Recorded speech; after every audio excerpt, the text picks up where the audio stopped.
Mit-tnejn daħlu fis-seħħ numru ta' direttivi mħabbra mill-Union tal-Għalliema mal-MUT kemm fl-iskejjel tal-Istat kif ukoll tal-Knisja. Dan wara li t-taħdidiet mal-Gvern ta' Robert Abela li l-hom għaddejjin 9 xhur fallew u ma kienx hemm qbil fin-negozjati dwar il-pakkett finanzjarju tal-ftehim settorjali ġdid għall-edukaturi.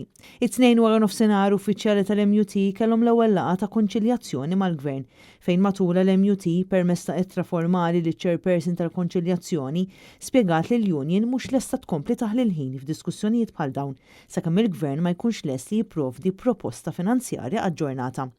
Matul l-istess laqgħa kemm il-Gvern kif ukoll l-MUT iddeskrivew il-pożizzjonijiet rispettivi tagħhom. Però jidher li sa issa ma kienx hemm qbil bejn iż-żewġ naħat hekk kif il-laqgħat se jkomplu għaddejjin matul din il-ġimgħa.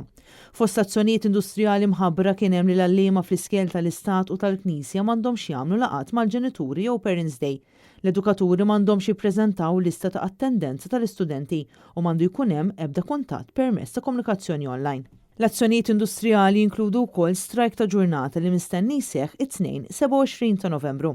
Fis-sqarrija l-MUT qalet li l-Union irreġistrat appoġġ kbir għad-direttivi tagħha li bdew propju it-tnejn fejn l-iskejjel kollha tal-Istat u anke tal-Knisja imxew ma' dawn id-direttivi. Il-Union irringrazzjat lill edukaturi għall-azzjoni kollettiva fil-waqt li tenniet l-appoġġ tagħha mal-membri matul dawn l-azzjonijiet industrijali. Intant il-Union tal-Edukaturi Professjonisti l-UPI ħabbret li bħala parti mit-tilwima industrijali tagħhom kontra l-Gvern mit-tnejn daħlu wkoll fis-seħħ numru ta' direttivi fosthom li l-membri tagħha ma jkunux assenjati responsabiltajiet iktar milli suppost fil-waqt li jimxu mat-timetable tagħhom. Direttiva oħra hija li jkun hemm inqas komunikazzjoni min-naħa tal-edukaturi u l-LSEs f'dak li rigwardja il-homework u informazzjoni oħra li tingħata fuq Teams. Din il-kontroversja skalat minkejja ftit tal-jiem qabel l-elezzjoni ġenerali li għaddiet, il-Gvern ta' Robert Abela kien wiegħed li jekk il-partit tiegħu ikun elett mill-ġdid fil-Gvern kellu jsaħħaħ il-kundizzjonijiet tax-xogħol tal-ħaddiema fis-settur edukattiv. Iva, jekk dan il-moviment jingħata il-fiduċja fis-26 ta' Marzu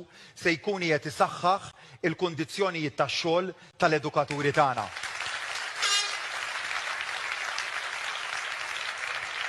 U meta ngħid se jkun qiegħed isaħħaħ il-kundizzjonijiet tax-xogħol ifisser titjib sinifikanti fil-pagi tagħkom. Issa għaddew aktar minn sena u nofs minn meta l-Partit Laburista kien elett fil-Gvern u minn dan kollu baqa' ma sar xejn.